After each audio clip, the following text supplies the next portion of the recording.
Welcome to Podtendo, a Nintendo podcast, where they analyze, reminisce, and replay the glory of old Nintendo games.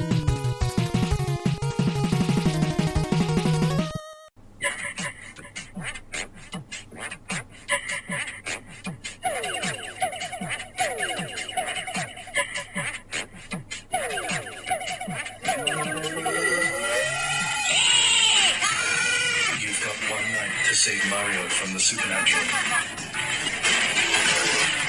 Luigi's Mansion. Only for Nintendo GameCube. Rated E for everyone. Hey guys, welcome to the Podtendo podcast, where we analyze, reminisce, and replay the glory of old Nintendo games. We've been contacted, email, maybe on YouTube, something like that. You might hear from somebody on this show. We're a review, retrospective, Let's Play Pop Culture show. So we're just like everything. Just all dressed chips of podcasts. I hate all dressed chips. But I'm your co-host, Mick, and I'm joined by Tyson, and I love all dressed chips. Like the horse meat of chips. I don't know. Yeah, they're okay. They're like better barbecue, but like if barbecue and salt and vinegar hung out with some other spices, it's delicious. I mean, I love it as a Canadian. That one's my go-to. Without that and ketchup. I was gonna say, I was like, give me a ketchup any day. But okay, if ketchup's second on your batting order, then at least you have some good taste. So, cool. Yo, with that though, you guys, we made it. We made it to the month of Mario. So here, it's been a while. We survived that scary, spooky month of Silent Hill. We never thought we'd get out. We had to sacrifice several children and medallions, and Michael McDowell was there. We got out. We were like, this perfect.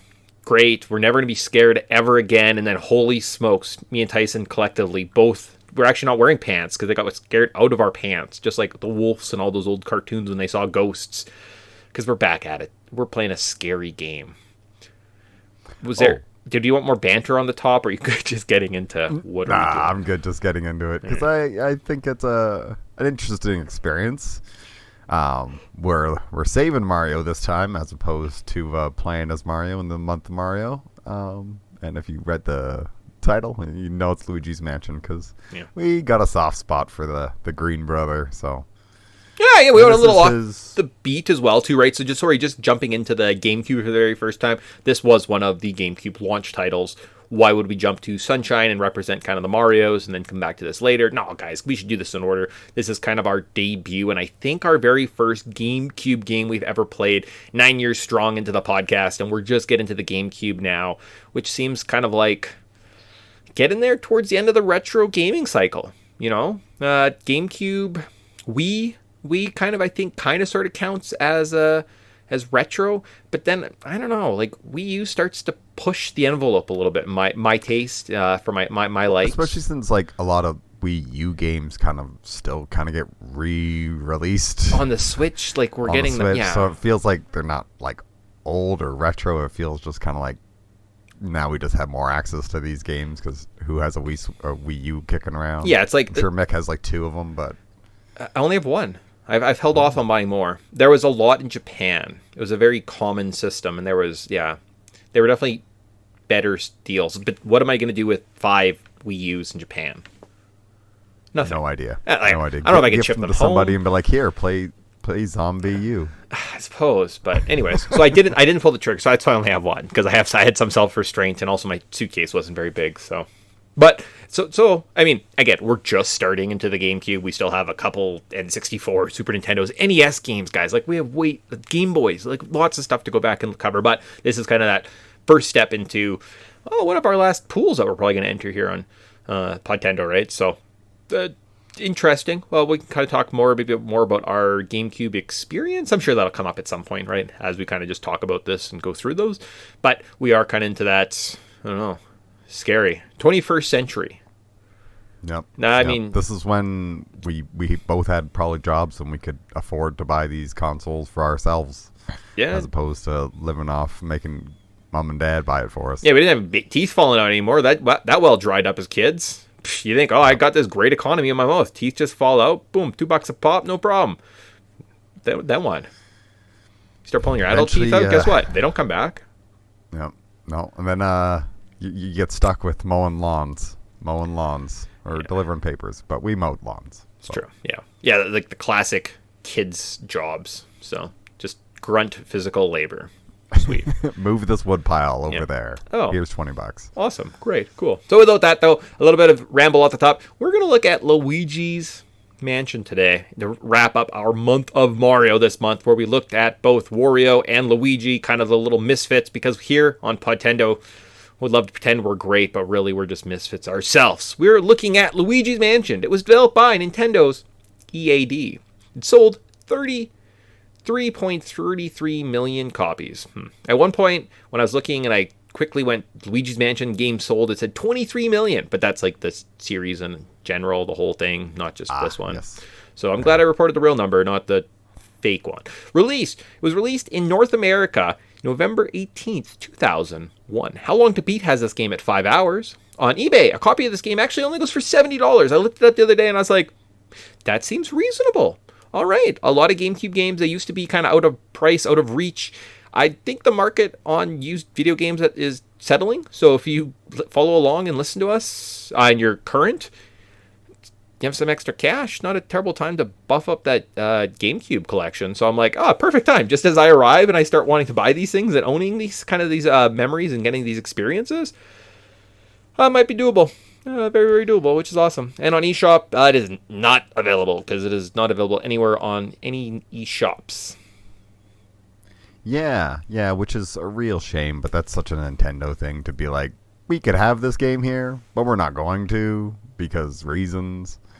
Which is like, they gave us the virtual console, or like the subscription with the virtual console, and they give us everything leading up to a GameCube, but no GameCube. Yeah. So it's just kind of like that, not old enough for cheap, like, online access, but still not like new, where it's hard to track down unless you're buying stuff on eBay. Because $70 on eBay, if for 3 million, over 3 million like, units sold, man, $70 still high. Still high. Yeah, it's getting there. But I mean, these games were like $100 a little while ago, right? So everything has kind of just like depressed a little bit. So again, if you wait it out, do they go down a little cheap? I don't know. Do people need money? We'll find out. So how much of a war profiteer could you become? Wait and see. Yes. Wait and see. But before we talk about profiting off of this 23-year-old game, and we're like, we're going to make so much money off these old things. Yeah. We're going to have to travel back to the great old age of November 18th, 2001, and ask the question, do we want to live there? On TV this year, we did see the debut of Scrubs, Smallville, 6 Feet Under, Alias, and Star Trek Enterprise. Wow, that's weird that Enterprise came up. Oh, Enterprise. Never mind. I was thinking Voyager for some reason. I was like, Voyager? What? And I was like, no, Enterprise. That's the one with MacGyver in it. Yeah, that's the one. Thank you. Something Dean Anderson. Yes. Yeah. Okay, cool. Top cartoons released this year, or started this year, was Fairly Odd Parents, The Grim Adventures of Billy and Mandy, Samurai Jack, Harvey Birdman, and Braceface. Not too bad cartoons. Yeah, it works. Gets you there. Top movies. So this week you could have watched Spy Game. Okay, yeah. I'm not doing it for you. Still in theaters, you could see Harry Potter and the Philosopher's Stone, Shallow Hal, and Monsters, Inc. Got you. I'm starting to piece it all together. Yeah, I know. I was like, oh yeah, this definitely comes. I kind of remember this time perfectly. And if you waited, you could have seen Behind Enemy Lines, Ocean's 11, Vanilla Sky, and The Fellowship of the Ring. Wow, that's a pretty good year for movies, actually. Yeah, it's all right. You get Harry Potter, Ocean's 11, Fellowship of the Ring. Yeah, I like Behind Enemy Lines, but that movie's silly, and I enjoy it because of it. I like Jack Black and Shallow Hal. He makes fun of a fat girl for the whole movie. So. Yeah. But it's Gwyneth Paltrow, so it's like I'm conflicted. Yeah. I'm enjoying the humor directed at her, but I don't like the humor. Yeah. So it's tough. Didn't age well, but can't win them all. Jack Black. I had a question that I was like, Jack Black was in something. He's in like a Christmas movie called Dear Satan, where a kid writes a letter to Satan instead of Santa. Jack Black's the devil and comes up, and I was like, did Jack Black steal someone's job? Like, was he supposed to be kind of what Adam Sandler was, kind of the funny, singy guy, and then Jack Black kind of non-threatening, and Jack Black kind of filled that void after Billy Madison or Happy Madison Productions just kind of like sold out? I think it's because you always need a funny, bigger guy. Was he Chris Farley? Yeah, he's kind of like so that's what I was wondering. I was like, there was the void after Chris Farley. Yeah, was Chris after him and after Jack Black? Was it Kevin James? Sure, who was just randomly in everything for a while. Like Paul Bart Mall Cop got multiple movies for some reason. Okay, it's like is it because a fat guy who falls down is always funny? Because is that the formula? Because like Will Ferrell kind of took over like the physical, over the top Jim Carrey role, right? Yeah. Because Jim Carrey kind of went a little crazy, but he definitely had like the physical, and I feel like Will Ferrell kind of does that now, right? Like Will Ferrell for a while was always like in his underwear, being thrown against something or crashing or screaming, right? Like, so I kind of feel like he took that role. But yeah, Jack Black is like the pudgy guy in our lives that makes us feel comfort. Okay, cool. Yeah. Well, I guess maybe does Will Ferrell kind of cross over with like the void left from like Mike Myers not running around naked in all his movies and being like, I'm ugly, isn't this hilarious? But I think Mike Myers was meant for more of a leading man trajectory, right? If you look at like So I Married an Axe Murderer, I think he was supposed to be trying to be like leading man, not just comedian though. Right. Well, but he was like a real pain in the ass to deal with. Yeah. Not great stories, unfortunately, which makes me sad, but such is life. Yeah, makes sense. Okay. Most people in Hollywood, I hate to say this, but probably not a lot of good people and egos or whatever. Anyways, cool. Top video games from this time of year when we're like, Jack Black, silly pudgy guy making fun of fat girls. Oh, baby, that's hilarious. Top video games released specifically in November 2001. We have Dragon Warrior 7, SpongeBob SquarePants, Super Sponge, SSX, Tricky. Sorry that I said that way. Project Gotham Racing, Golden Sun, 007 Agent Under Fire, Shrek, Harvest Moon 3, Dead or Alive 3, Halo, Star Wars Rogue Squadron, Rogue Leader, Crazy Taxi, Super Monkey Ball, Wario Land 4, SmackDown, Just Bring It, Star Wars Episode 1, Super Smash Bros. Melee, and Twisted Metal. Yeah. Launch of a GameCube and Xbox One. That's exactly what that is. No. The first Xbox, not the Xbox One. Sorry, the original Xbox. Yes, you got to be very specific. You can't say one. Such a it's stupid, the worst dumbest naming system ever. Yep, it is. But welcome. I like the Xbox. I like the Xbox One Series X. Oh, I was gonna say my favorite. That's my favorite one. My favorite was always Xbox 359. I always thought they really nailed it, that one. Well, it's like 360. Fine, you're doing something different, and then instead of being like 720, it's like no. One. This is gonna be the Xbox One. Like, one. Why? Yeah. Well, because it's the one console you need. Like, I hate marketing. Yeah. PlayStation, Nintendo. If you're gonna do this the way Nintendo does it, where you choose something unique to it, as opposed to like. And when Nintendo didn't learn their lesson, the Wii U, everybody thought it was a bloody attachment for their Wii. Yeah.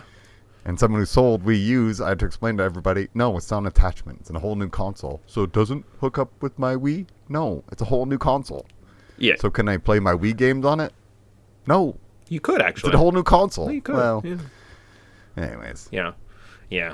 Stupid. Anyways. Yeah. But So, pretty good year. So that was it. So Xbox, GameCube came out same month. So if you had a bunch of money, you'd be like, guess I'm not going to have a lot of money in the future because I'm quitting my job to play all these sweet video games. Good times. And maybe takes you back there from some movie that you watched. You're like, oh, sweet. Oh, for sure. And I mean, like, got some decent movies, good cartoons, good video games, good year. Awesome. So with that, now that we know what the pop cultural landscape looks like, let's look at the development details of how Luigi's Mansion came to be. And oh boy, everyone going to be disappointed because they suck. Okay. The game was revealed at Nintendo Space World 2000 as a technological demo designed to show off the graphical capabilities of the GameCube. The full motion video footage had scenes shown in later trailers and commercials for the game, but were not used in the final release. The footage includes Luigi screaming in horror at the camera, running from an unknown ghost in the foyer, ghosts playing cards in the parlor, ghosts circling around Luigi, and a gloomy-looking Luigi standing outside the mansion with lightning flashing. These FMVs were popular, so Nintendo decided to transform the demo into a full-fledged video game.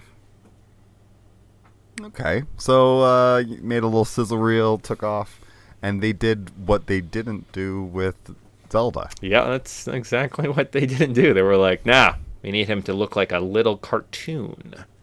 That's what they want, is cartoons.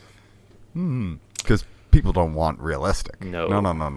People want what we tell them they want. What about Luigi? Do not worry about Luigi. Look, we had no other idea for Luigi, so this is just happening. This is the best we could do. Come on, who cares? It's Luigi. A year later, Luigi's Mansion was shown off at the E3 Expo alongside with the GameCube console. The original plan was for Luigi's Mansion involving a game where the levels revolved around a large mansion or complex. Beta tests were done with a Mario character in a dollhouse and other buildings. Okay, right. Cool. Okay. Yeah. Okay. As the lighting scheme was developed, darkness and shadow became key area of focus, and an older American-style haunted house was ultimately chosen for the settings. Once it was transitioned into a GameCube project, Luigi was selected as the main character to keep the game original and new. As opposed to that other Mario game where he sucks up ghosts. Of course. Got to keep it very clear. Well, I mean, or is it you don't want to taint your Mario character with this side project? So they're like, this could be a risk. Do people really want Mario to do other stuff than just run and jump? I don't know if he could have a gun or suck stuff up. Let's give it to Luigi. And then if it fails, it's his fault. 100%. And we just won't give Luigi more games after that. Yeah, exactly. He'll just be our fall guy. And we'll just we'll beat him up. Stupid player 2. Okay, awesome. Great. The other gameplay ideas, such as ghosts and the ghost-sucking vacuum cleaner, were added later. Older concepts, such as a role-playing game-like system, which made real-time changes to the room, as well as caves, areas located under the mansion, were scrapped due to the inclusion of the new ideas, that being the ghosts and the vacuum cleaners. Luigi's Mansion music was composed by Tanaka and Tokata, as such contains Tokata's song. A song featured in almost every game that Tokata has composed. It is found by waiting on the controller configure screen in the training room for about 3.5 minutes. Yeah, I didn't wait around for it. I'm sure you can find a YouTube video where somebody waits around that time. I don't think that I wasn't blown away by this music. I thought mostly it was just silence, to be honest. Outside of bum bum bum bum bum bum bum bum. The main theme of Luigi's Mansion was orchestrated and arranged by Shogo Sakai from Super Smash Bros. Brawl. Okay. Okay. All right. And then all the GameCube systems support the display of stereoscopic 3D, and Luigi's Mansion was planned to utilize this feature. However, 3D televisions were not widespread at the time, and it was deemed that compatible displays would be too cost prohibitive for consumers. As a result, this feature was not enabled outside of development.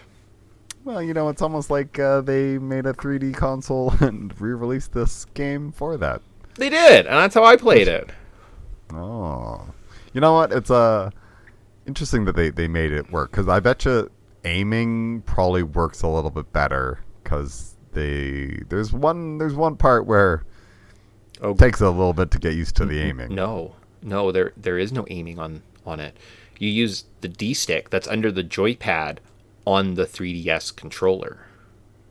It's a nightmare. Oh. It's a nightmare. So you're like holding it like you would, and your vacuum button's your right shoulder button, but you have to take your right hand off the system to use the D-pad underneath your other hand just to have an attempt to like position your Luigi in the right area to catch ghosts. It's a horrible nightmare experience of a twin-stick shooter done horribly due to the configuration of the system that they tried to get onto. I had a miserable time. Yeah, I can see that. it's not good. I'm like, I was so jealous of the GameCube. I was just looking at a GameCube controller earlier, being like, man, imagine if my thumb could just chill where close to my suck button. Oh, baby. Oh. Yeah, I didn't know yet. So you have to go through that. I think sounds horrible. Newer ones. There was a 3DS that came out that had an extra little joystick. Yeah, a little joystick toggle on the left or on the right side. I think that might be better, right? But it just happens to be the model I have is just not great for this game, and really, it only comes into play maybe 5 times. Right, and it was frustrating when it did come up. So it's not like it's a game-ending experience, but those 5 times when it happened, I was like, "Oh God, this is awful. I hate this." Well, I was just thinking, like, in case you didn't line it up perfectly, even with like a lot of the bosses or whatever, it's like, what are you just strafing back and forth and hoping and praying? Yes.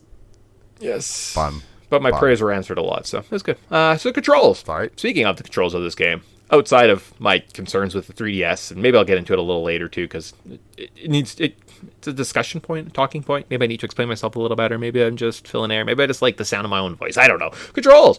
You move around with the joystick, and the C stick aims your poltergust. You can freeze ghosts with your flashlight and expose their hearts before pressing R to activate your vacuum and sucking the ghosts in.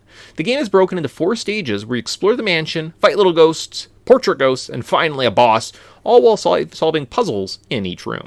At the end of the stage, you collect one of 4 main mansion keys, which grants you access to a new area upon your next play session.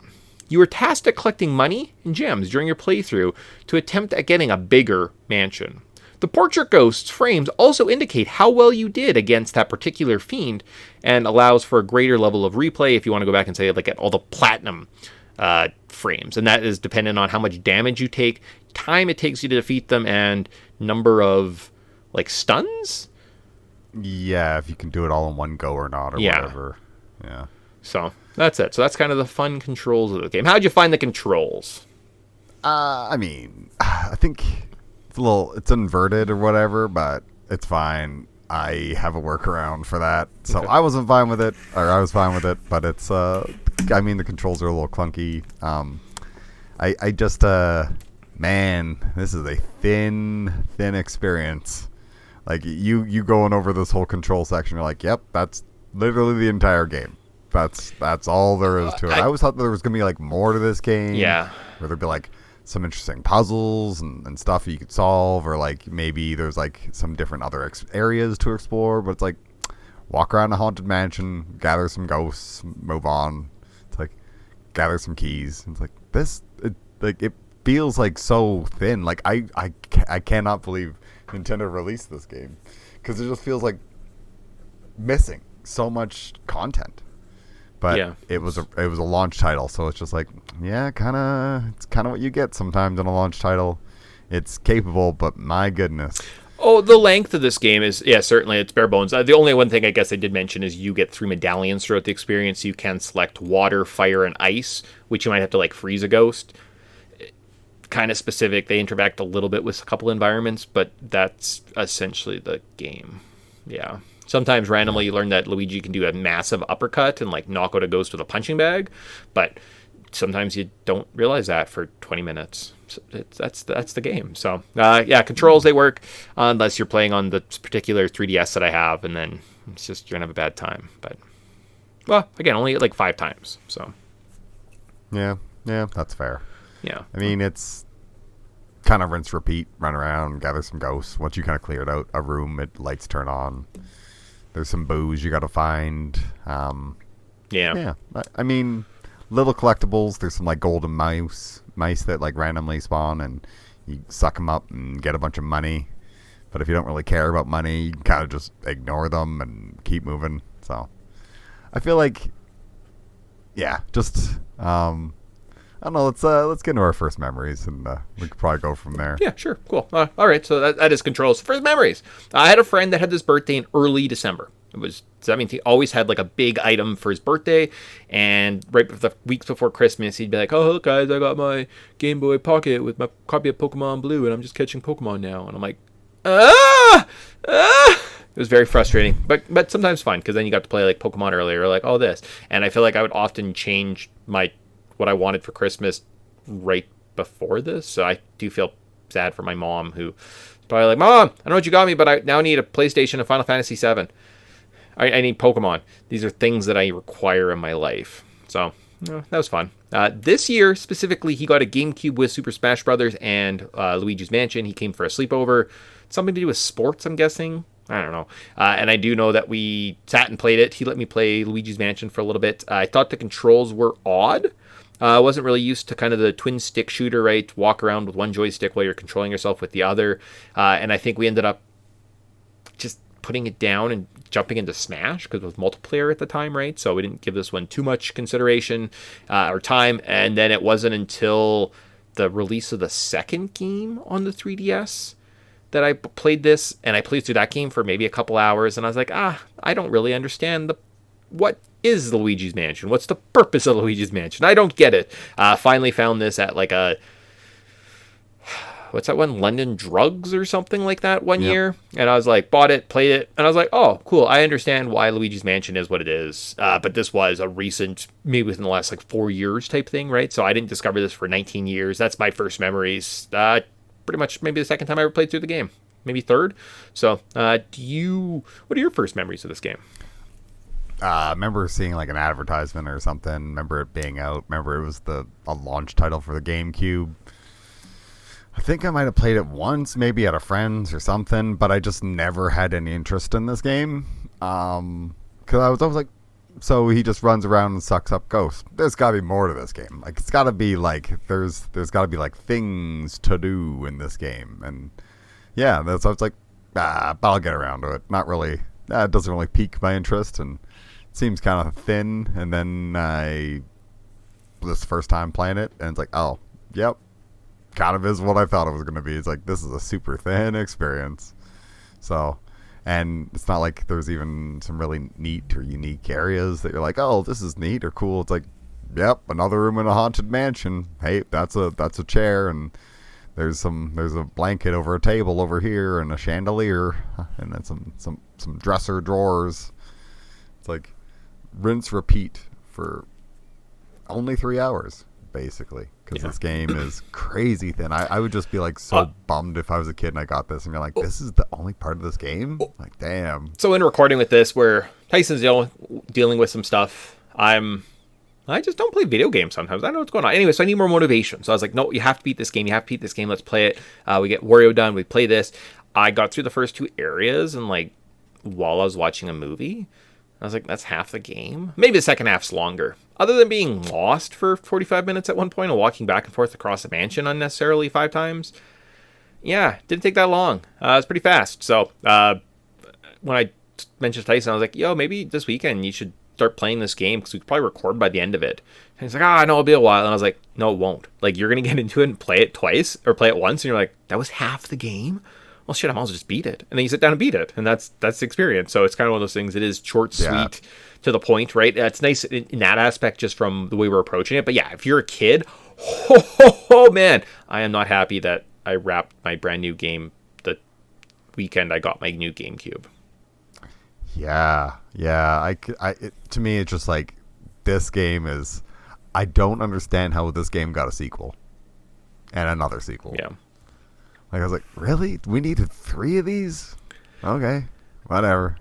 Yeah, I guess on the 3DS they were just doing something, and then obviously that one was popular enough. You gotta fill your lineup with something, people. Yeah. So it's like, I don't know, Luigi Mansion, the third one. It's like, sure, release it. Who cares?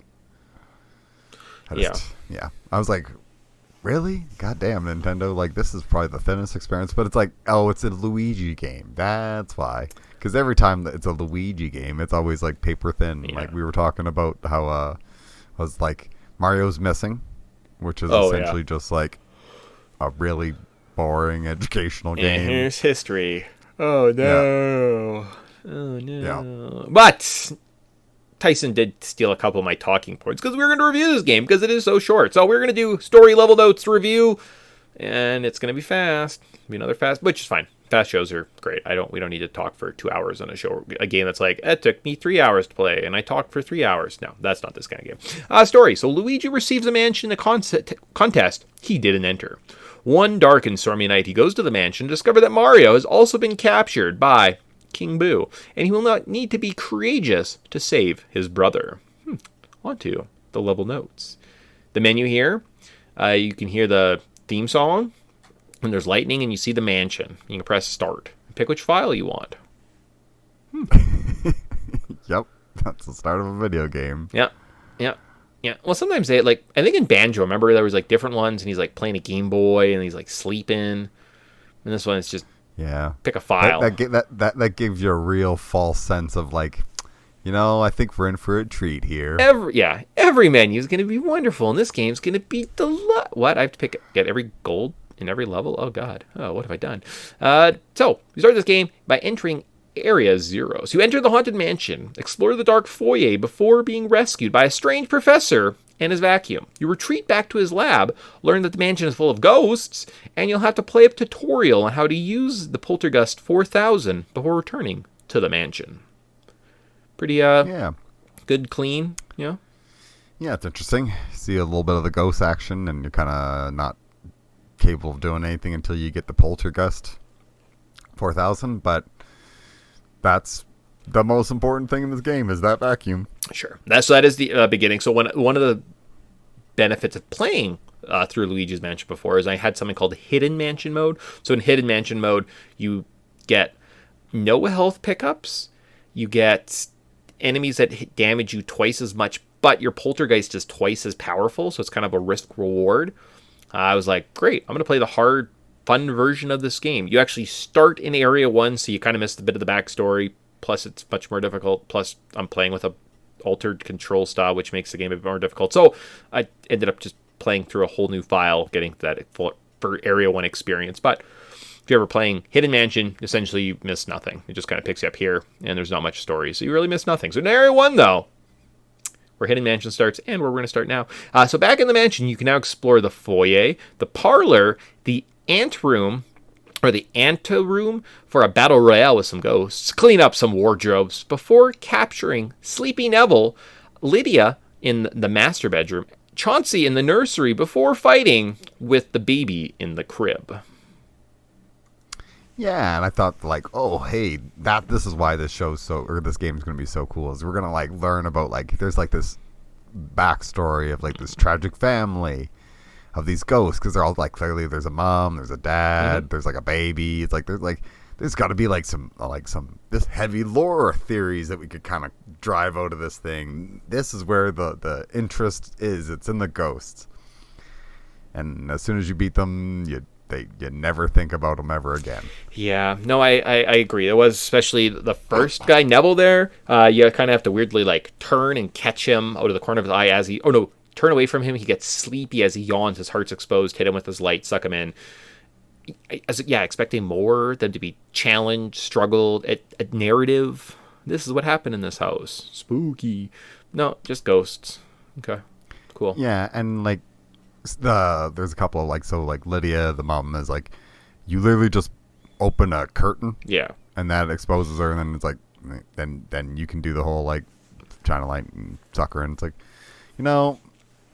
It's just I was kind of expecting like, okay, maybe that's it'll be like how they died is how we can solve them. It's like, nope, this is movable, do this thing. It's like, how would a basic, really really basic puzzle, it's just kind of disappointing a little bit. But yeah, but on the plus side, the baby ghost was as easy to kill as a regular baby is to kill, so they kept that like kind of normal, right? So, oh my goodness. Area 2. So now we have access to the first floor hallway and can collect some dancing ghosts in a ballroom, explore a storage room, visit a fortune teller, a mirror room before collecting Shivers in the first floor hallway and fighting him in the butler's room. There is a ghost in the dining room, a ghost dog, sorry, not a dog, ghost, before Dog or Bogmire, and a final boss fight with Bogmire. Yeah. I mean, the most, or at least I will say this, that the ghosts are kind of interesting. This part where you're kind of outside is actually like, oh, hey, we're getting some variation. I'm not just staring at haunted rooms the whole time. Yeah. And there's like a little bit more puzzle solving here too, right? Because Shivers, you see him in the hallway. He's got a candelabra, but only one is lit. You get the fire power up so you can kind of shoot flames. The idea is light his candle and then he runs away. Cool. Awesome. Right. Neat. Clever. It was definitely the first puzzle that stumped me, right? I saw him in the hallways and I took no mind. I was like, whatever. I don't know what this guy is. Looked him up in the walkthrough and I was like, oh, yeah, okay, I get it. That makes sense. Because, like, why else is this guy in this hallway, this one ghost? Is the only ghost in any hallway in this game? What's happening? Obviously, there's some type of cue, right? You should be able to solve it. So I'm like, oh, okay, all right. I can take a little bit of a challenge. I'm up for the next one. No, the next one I definitely just looked up. As soon as I got stuck, looked it up in the guide. So, yeah, but there, kind of different. Yeah, I mean, this part, I think Area 2 and 3 are kind of like the biggest parts of the game. I think at this area 2 is where we release a bunch of boos throughout the mansion. Yeah. So now every time you clear out a room, there will be a light indicating that there's a hidden boo somewhere in the room. So you can actually go and collect the boos. You need 20 to move on to Area 4, and I think you need 40 to beat the game. So yeah. And there's 50 in total. You might as well just go for it, because the boos are actually pretty easy, and they all have funny things, like funny names. Yeah. I think they gave up after like the third one, because it was like Game Boo Advanced. And it's like, yeah, I don't think we're trying anymore, guys. All right, so and into Area 3. So we get another one of the Hidden Mansion keys. We get to unlock a new door. So we now have access to the rear courtyard. We find Mario in a bottom of the well, or at least he's trapped in a painting. We punch Biff Atlas in the rec room, solve the Astral Hall and Observatory by blowing up a moon, fight Nana. That was a terrible fight. I think there's a guy in a billiards room, also kind of a terrible fight. The twins, Madame Clairvoya, before fighting the Boo Losses. All right. Yeah. Unfortunately, like the Nana boss fight and like the guy in the pool hall, kind of it's the same. It's like same fight. Like they're gonna send out something, you suck it in, and you knock it at them. That makes them vulnerable. Yeah. Rinse, repeat. We found out that Mario has indeed been kidnapped, and is this where we find out that he wanted the second one? No, I think we find that out at the end. He's like I invited you here because I want to keep. I need two of you now. Yes, yeah. No, this is kind of the area of the game too where we start discovering his items, right? So you have to find 5 items. Yeah. So there's like a superstar and a shoe and a handkerchief. Okay. Yeah. And then you take him back to the fortune teller. The fortune teller, and she'll give you a little bit more of the story, and then eventually she'll like, oh, you're supposed to help him, and I see Bowser's somehow involved. Yeah. And it's like, okay, interesting. And then she gives herself up, so she's a super easy capture. But the one I was talking about earlier, how it's kind of hard to aim, it was shooting at the moon with the falling meteors in the astral room. Also tough. Kind of hard to like aim it exactly correct, because sometimes you're like, oh, that's perfect, and then you're just slightly to the right, or it slightly drops a little bit, and you're like, I always yarded it like 20 yards to the side. I was never close, and I was like, what the heck? Like, do I just not know aiming? Yeah, well, it's like you're not aiming directly straight. You're aiming off and to the right and up while you're using Luigi from a third person. So it's like, it's kind of hard to judge angles. It's like, I think this is the part of the game I had most challenge with. So I don't even know if I died up into this point. I started having multiple, like tons of damage, right? Nana killed me multiple times. She would escape the room. Trying to get all 3 of the ball yarns shot at her. Incredibly frustrating, especially with my control design. The billiards room, the Astral Hall, these 3, and I mentioned there was like 5 rooms that kind of really, really got me. There were 3 in a row at this part of the game, and it was a real challenge to kind of push myself to keep going at this point. Knowing that I was almost done the game definitely helped, but if this was part 3 of 10, I don't know. I'd be like, I think I might just watch a walkthrough on this one, guys. Like, I don't know if I got it in me. So, definitely a bit of a challenge, and Boo Losses got me too, actually. I played him for a little while. I died a couple times before I finally figured it out. I think I went to physio. I was like playing it on the couch, died. I was like, I went to physio. When the guy was asking me, he's like, "Oh, what are you doing afterwards?" I was like, "I have to go beat this Boo in Luigi's Mansion. He's really bugging me."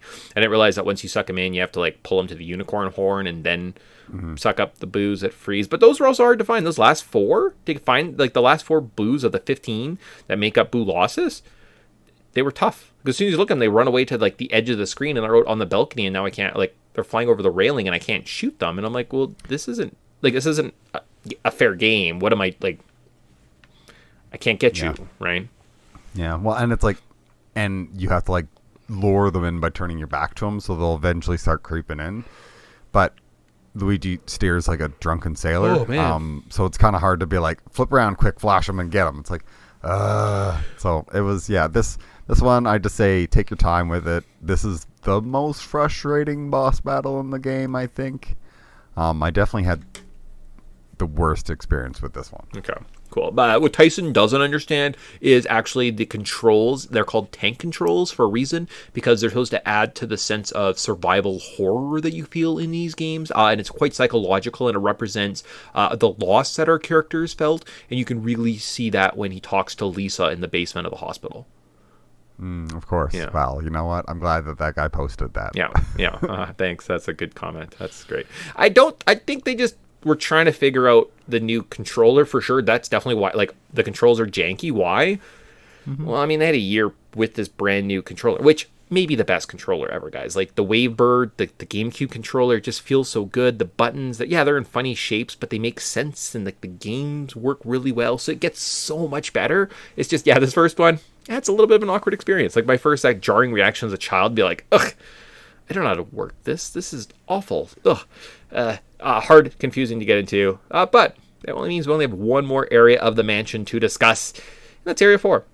So we now have to explore the attic. You have to turn the power on, because it was turned off. Or no, the power turns off. You have to restore power in the basement. Fight clockwork soldiers. Explore the roof. Armory before capturing Soupy in the daughter room. In the basement, you can solve the sewer room, freezer, before fighting Vincent Van Gogh in the studio, and getting ready to fight the end boss, assuming you've collected enough booze. Yeah. It's a little like, I could see how on a harder difficulty this could be a real big kind of a pain. Because I feel like I was just taking lots of damage at this point, but it's well, and they make it difficult too. So as soon as the power is shut off in the mansion, all of a sudden the whole mansion is dark. That means ghosts chase you in every single room. So it does become a bit of a struggle, right? This one section specifically to get around the mansion. I could see people dying, right? Yeah, you die unless you captured a boo along the way. You're probably like having to redo that section. It's a bit of a challenge. Yeah, I think so. And I mean, it's like for the game's starting to get difficult. I approve of this. We have some content we can actually like enjoy. I approve. It's nice, as opposed to like that gap that we had there for a while. So. Yeah. Oh no, certainly. Gap something. I forgot to mention this in the last one, which is kind of why I was like stuttering, because I was like, no, there was something I was going to mention. Oh, in the last area there was the twins. So then there's the Henry, and the two ghosts are Henry and Orville, which are supposedly a reference to like Henry Ford and Orville Wright brother. Oh yeah, so sure. It's like, okay. And one's flying around on an airplane, one's driving in a car. In a You're car. like, No. Clever. Vincent Van Gogh, cool. He's a painting. Yeah. That's one of those things where like, yeah. They're caricatures. They're not characters. Yeah. Yeah. And that's the problem, is like this they like, you could kind of do something with this, and then they just didn't. They were just like, no, we're just gonna make this bad joke and move on with our lives. And it's like, cool. Yeah, it'd be interesting to go. It's a Nintendo game. I can't imagine they have deep lore about this family that was like murdered in their house by something. Imagine if they did. Yeah, I know. Imagine if they did. Imagine if they actually went for it. Yeah, I love the occult. Okay, that would be freaking amazing. They just didn't do it. Anything else in this part that I'm like, that was cool, neat. I feel like I had a couple boos, specifically in the basement as I was trying to get to 40, that almost instantly, as soon as you entered a room, they would like head to the hallway. You jump in the hallway, they run back in the room. And I jumped back and forth between those damn sewer room and that freezer room in the basement multiple times. Oh, it was just absolutely gosh darn frustrating. And as soon as the doors open, you can kind of chase them and they don't reset because you have access to that room. Oh, it was not the best time I had. And now, there are worse sections. I think one of the floors, maybe it's the second floor, that has like the specific hallways. And if they like go from the piano room to the mirror room or the wardrobe room, you're like, ugh. That's like 5 minutes to go get this guy. Like, I just don't need booze that much, right? So one of the reasons I didn't get 50 on this playthrough anyways was just because sometimes it's not worth it. Get your numbers. Boo Losses is worth 15, so really you only have to collect 25 of them, which isn't bad. That's a couple rooms, and then you're good. Sweet. Anything to say about that, or do you want to talk about the boss fight? No, I think like the chasing the booze just gets repetitive after a while and just like tiring. Where you're like, do there need to be 50? Sure. Okay. Cool. So with that leaves us with boss fight. We have to fight Bowser / King Boo. So you enter the rooftop. Bowser's there. He throws stomps at you, fire, rolly balls. If you run up to one of the balls, because they don't suck, but once your vacuum's attached to it, you kind of drag and control it. Shoot at Bowser's head. As he goes down, King Boo comes out, and it's just a big Bowser puppet. You can suck up the king. He has 400 health while avoiding ice attacks. Do that until his health runs out, and you beat the game. Hooray. Yeah, kind of a really easy boss battle, actually. Yeah.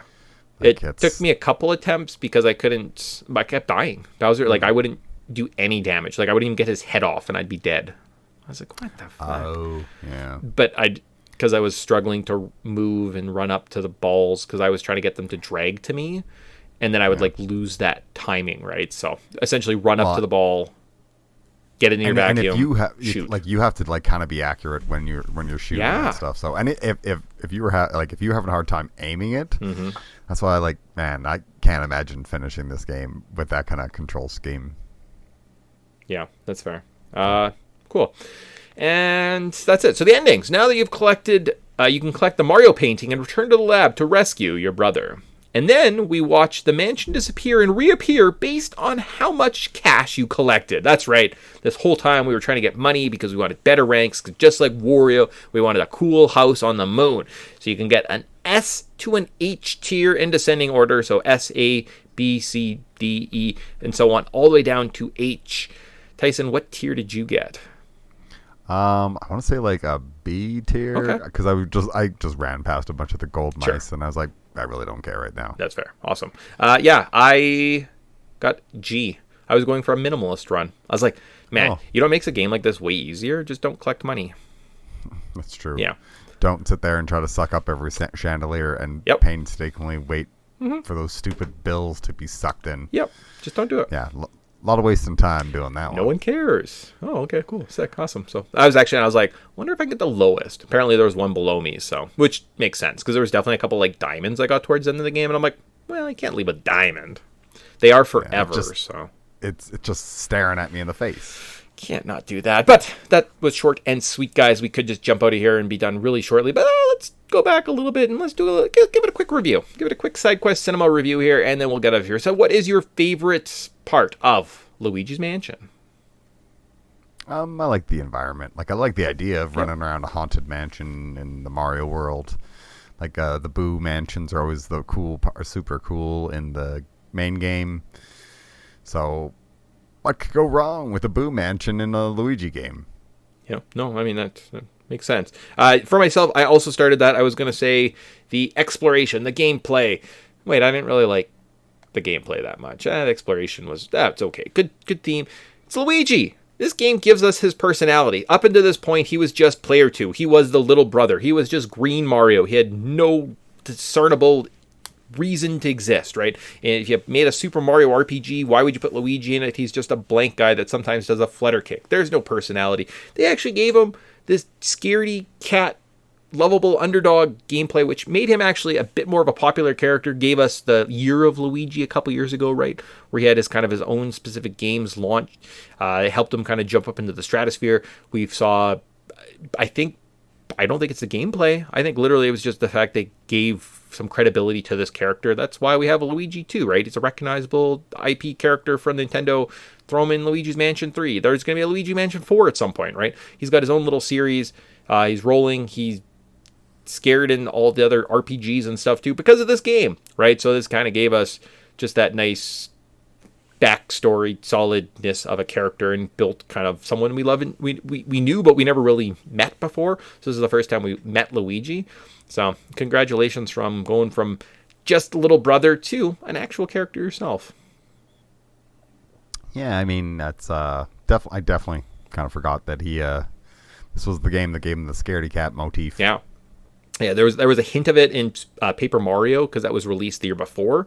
That he wanted to be in his own game, and he was a little bit scared of ghosts, right? But it was they were obviously working on this game in tandem when Paper Mario was kind of in the works, so they kind of knew that was going with it. And I was just like, at the point, I need to at least point out. So that's one of my favorite part. Now we can move on to what's our most memorable part. So most notable part of this game. You haven't played it for a while. Remember, you only saw it. What part stands out? Could it be the box art? Right, that's pretty iconic. The theme, right, the Luigi's Mansion theme. Could it be the amazing controls, exploring the mansion, the King Blue in his evil, dead, glowing eyes. The ghost designs?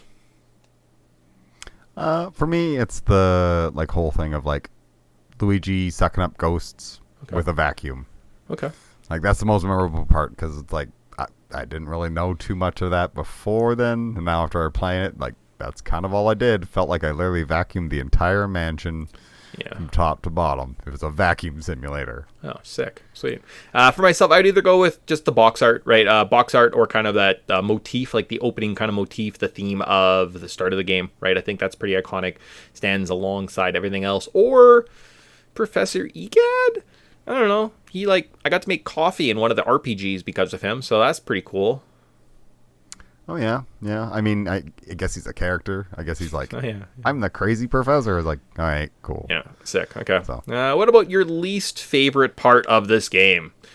For my experience, the 3D controls, the gyroscopic aiming that they have, the 3DS controllers, kind of gets you there, but it's just like playing a bad keyboard setup on an emulator or something like that. Just buy yourself a nice little controller, right? Fix something. I think you'll have a better time. You won't be so confused and frustrated with certain parts of the game that aren't, those obstacles that shouldn't be there that just happen to be there for no reason. Now, that is my own experience. I kind of also feel like even if I had a game controller, I would still find some flaws and weaknesses in this control scheme. Because, it's just not refined. They're trying to figure it out. It was the first time they were working with kind of the twin sticks, right? Aim, shoot, move. Didn't happen on the N64, right? So this was kind of the first for that. And it's, not perfect. Yeah. I mean, my least favorite part is just the lack of variety. Yeah. After I was kind of done the first area, I was looking to see what kind of interesting puzzles and things we can solve, and then it was just more of the same for another 2 hours, and then it was well, it's over. At least I don't need to play this again. So it's just there's so lack of substance to this game. It seems so paper thin. I'd love to dive into this game after not getting to grow up, not experiencing it, right? This wasn't one of those experiences I got to have as a child, right? We just kind of skipped this. Again, I haven't played it till I was older.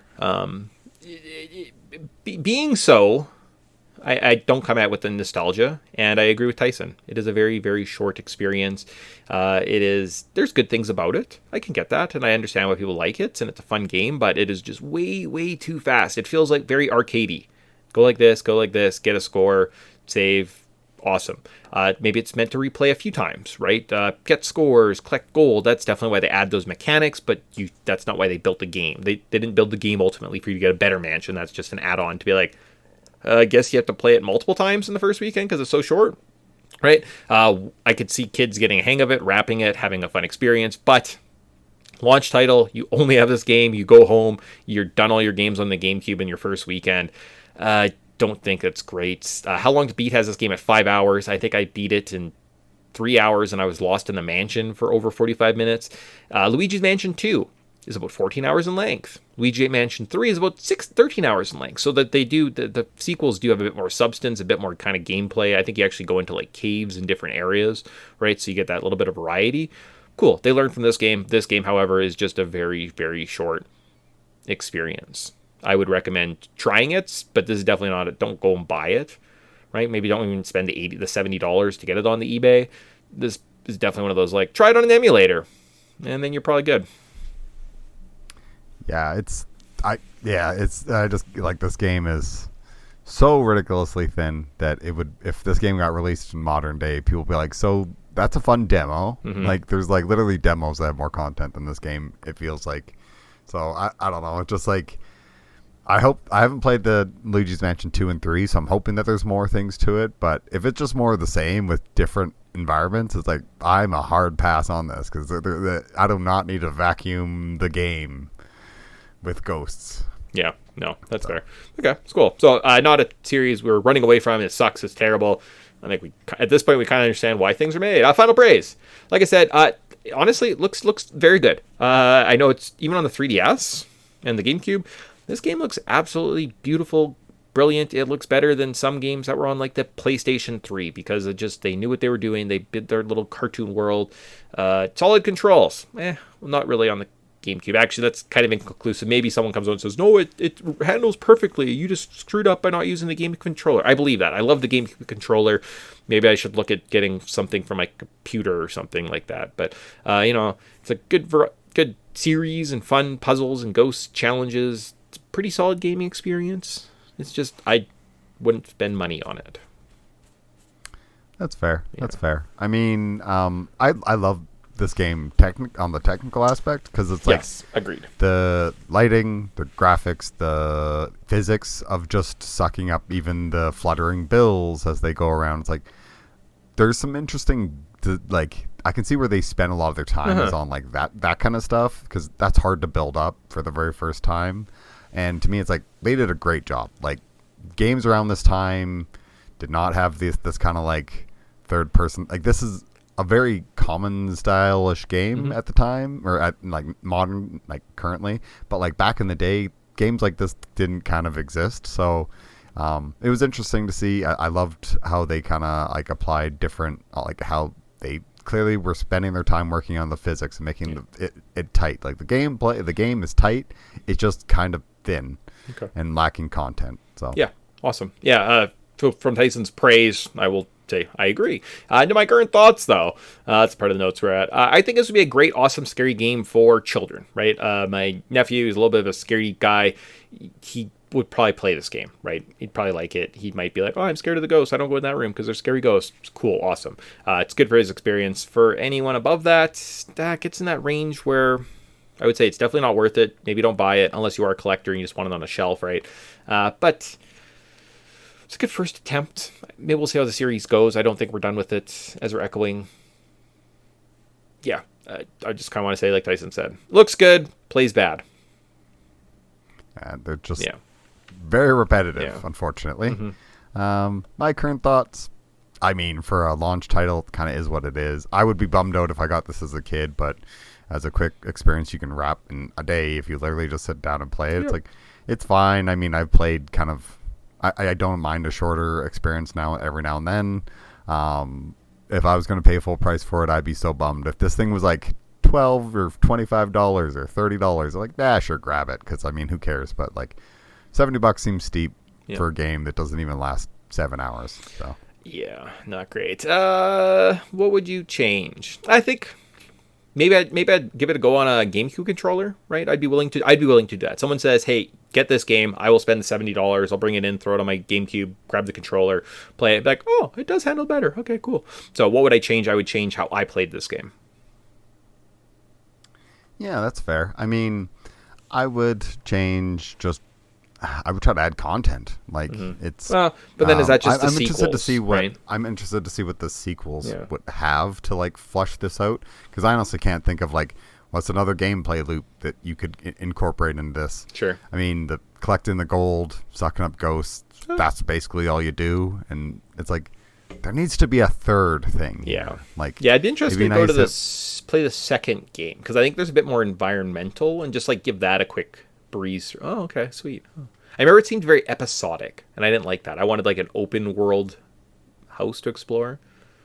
But yeah, it's kind of short. It's almost like, I kind of feel like it's like Resident Evil, like the remake on the GameCube, but if you stopped before you went to like the boathouse, like the plant house. Like if you just didn't get to that part, like if Resident Evil just wrapped up in the first mansion, like that's kind of what this game is about. Like that's what it kind of feels like the length of this game is. Like there's a couple rooms, solve that, get this key, and you're done. Oh, okay. Yeah, that like you figured that there's gonna be something like, oh, there's a whole mansion to explore. It's like there's got to be more than just the buildings. Right? Here's like, your sibling that wears blue jeans and has a red shirt. There you go, Chris, wearing green. It's kind of strange. Yeah. Huh, Resident Evil, did you just steal the Mario Brothers aesthetic when you made Chris and Claire Redfield? I think you did. Maybe the color schemes for sure. Yeah, definitely the color scheme. So we're on to you. And just like we're almost on to the end of this game, I've got an "Are you buying it?" And then I think I asked Tyson, did we miss anything? And he says, no, we got everything. And then we do a cultural significance and get out of here. So are you buying it? Luigi is dead? When you answer the phone in the dark attic, the lightning flashes. You can see a shadow of Luigi that appears to be hanging from the ceiling.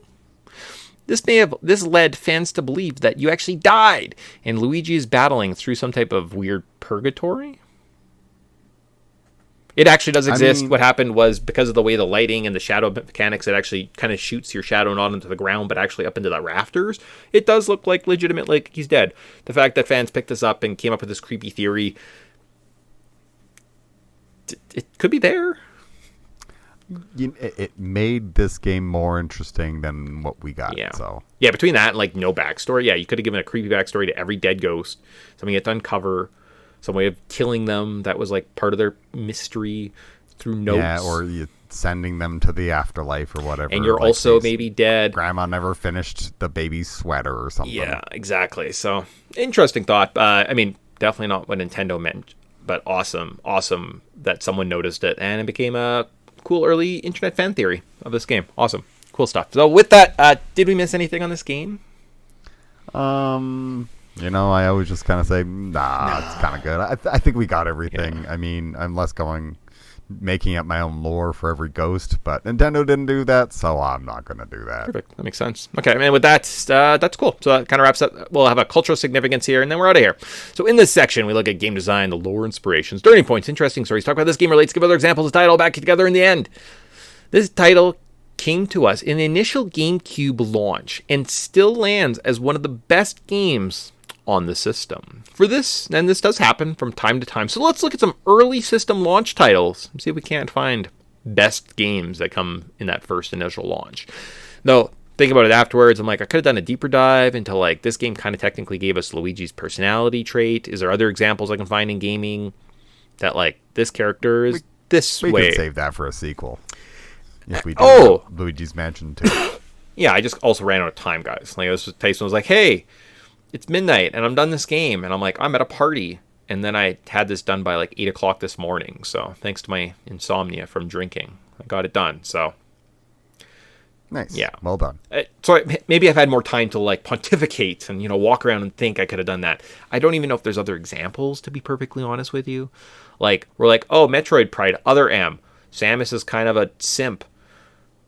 She's not cool at all, right? Like, I was like, I don't know if there's other like examples that jump out of my head of like, this character is perceived this way because of X. I think it'd probably be few and far between, to be perfectly honest with you. I'm going to say Metal Gear Solid, and as opposed to the MSX games where he was essentially just like, I'm Snake. Yeah, I'm military guy. Sure, but that's just kind of like the more cinematic version of this. I don't know if a character altered that much. If a game altered as a character one way or the other. Not a Kirby like 64 turns out maybe that he's actually evil. Yeah, maybe a Sonic or something, right? But like, it's probably one or two examples. Anyways, something to look for in the future, right? If we come back to this series, like Tyson alluded to maybe wanting to come back. I would love to come back and maybe play the second or third one. So we'll be back and we'll do it then. Instead, though, we're just going to look at some launch titles for each system. So we're going to start with the Sega Genesis. And some of the launch titles were Alter Beast, Last Battle, and Space Harrier 2. Okay. I mean, I hear Alter Beast is decent, but from what I played, it's kind of like, side-scrolly. Yeah. But okay. How about the Super Nintendo? It's a Genesis game. Super Nintendo, you get F-Zero, Gradius 2, Pilot Wings, SimCity, and Super Mario World. Well, I think, Super Mario World's the clear number one, and F-Zero's great. So, the other ones are fine. Yeah. But, like, if you're thinking best of all time, like, Yeah, Super Mario World's definitely one of the best games on that system. Yeah, in terms of racing games, F-Zero is still bandied about as like being up there, and like, yeah, it's not bad. Definitely still top 20, top 30 Super Nintendo games, so that's all right. PlayStation, you got MDA Jam Tournament, Rayman, Ridge Racer, Street Fighter the movie, and the Raiden Project. Oof, that's a rough launch. You can see that they made up by having millions of games released for your system. Yeah.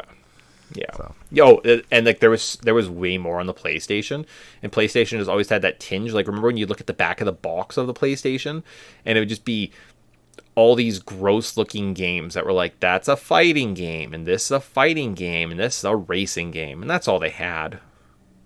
Lots of variations of those. And they were like, and some of them stuck around, and most of them died. Do you want to spend Ridge Racer, $80 on Star Wars Battle of the Kashaka? And you play as Chewbacca and fight Leia. Yep. Isn't that fun? Isn't that what you wanted? Is that what you wanted, the story? No, it's just you beat Princess Leia up. Okay, cool. But on the N64, the two launch titles were Pilot Wing 64 and Mario 64. Another one of those games where Yeah. Mario games get released as a console, or released with a console, sure makes a lot of sense that they're good. Yeah. So Let's see if Sega can keep it up instead of Altered Beast with their Dreamcast release. You saw Arrow Wings, Arrow Force Delta, House of the Dead 2, Hydro Thunder, Mortal Kombat Gold, Sonic Adventures, and Soul Calibur. You know, I always wanted a Dreamcast as a kid. Yeah. And I played Sonic Adventures, and I was like, this game's not half bad. And then I never owned it or played it again. So Sonic, no, that Tyson explained everyone's experience with a Sega in the 90s. Awesome, cool. PlayStation 2. So from there we got Dragon Warrior 2, Dynasty Warrior 2, DOA 2. So that's Dead on Arrival. Dead or Alive. Dead or Alive 2, okay. Hardcore, Ridge Racer 5, Midnight Club, Silent Scope, SSX Tricky, and X Squad. Yes, everybody knows the franchises that go hand in hand with PlayStation, such as Dead or Alive and Ridge Racer and SSX and X Squad. Yeah. It's like, they really did struggle with like actually having franchises. Oh, on this certainly. And like a lot of these games, actually, like looking at this, I'm like, I know I had X Squad and played through a bunch of that, but never beat it because I was like, oh, this game's terrible. SSX, I think everybody had that at some point. Ridge Racer 5, I know we had that game as well. That looked good. Midnight Club. Yeah. I think I had the second one. Yeah. Not the first one. Yeah. Onto the GameCube, though. That's where we're at right now. We have Luigi's Mansion. What else came out with it? Wave Race, Super Monkey Ball, Batman Vengeance, Star Wars Rogue Squadron Rogue Leader, Tony Hawk Pro Skater 3. I mean, some decent games on there. Like, I feel like if you're a kid, you got a good selection there. Certainly. Okay. I mean, Super Monkey Ball, people like it. Yeah. To me, it's like, this seems like a horrible game, but I don't think they're for me. Yeah, it seems like it would just take a lot of patience, and I don't know if I have that. Don't have that. The same month, though, as the GameCube, Xbox came out with Dead or Alive 3, Halo, Jet Set Radio Future, Oddworld, Project Gotham Racing, Shrek, and Tony Hawk Pro Skater ×2. These are some good games here. Yeah. This may have been why I dumped all my money into buying an original Xbox and was like, this console's my personality now. Sick. Hopefully everybody doesn't hate me. Sick. A big Shrek head over here, so. The best Shrek game. Somebody once told me they were going to roll me, and it just wasn't so sharp. All right. I mean, Halo comes out in, like, terms of first-person shooters. It kind of revolutionized modern first-person shooters. I think so. Yeah, okay. Maybe, yeah. Anyways, so that's a big launch game that comes out first thing. Awesome, cool. So we got one last gen to go through. We'll just do the Xbox 360, PS1, and Wii. It's funny, we were talking about them earlier, and we talk about them now. So we'll do those, and then we're done. So Xbox 360 released with Gun, Perfect Dark Zero, King Kong the Game, and a bunch of sports games. That second one didn't hit didn't have such a great launch, No. but I mean, I played Perfect Dark Zero all the way through. Oh, okay. I'm sure I don't hate myself for that. Oh, that's too bad. Then on the PlayStation 3, however, you could have got Resistance, Fall of Man, and a bunch of sports games. Oh, and maybe a driving game.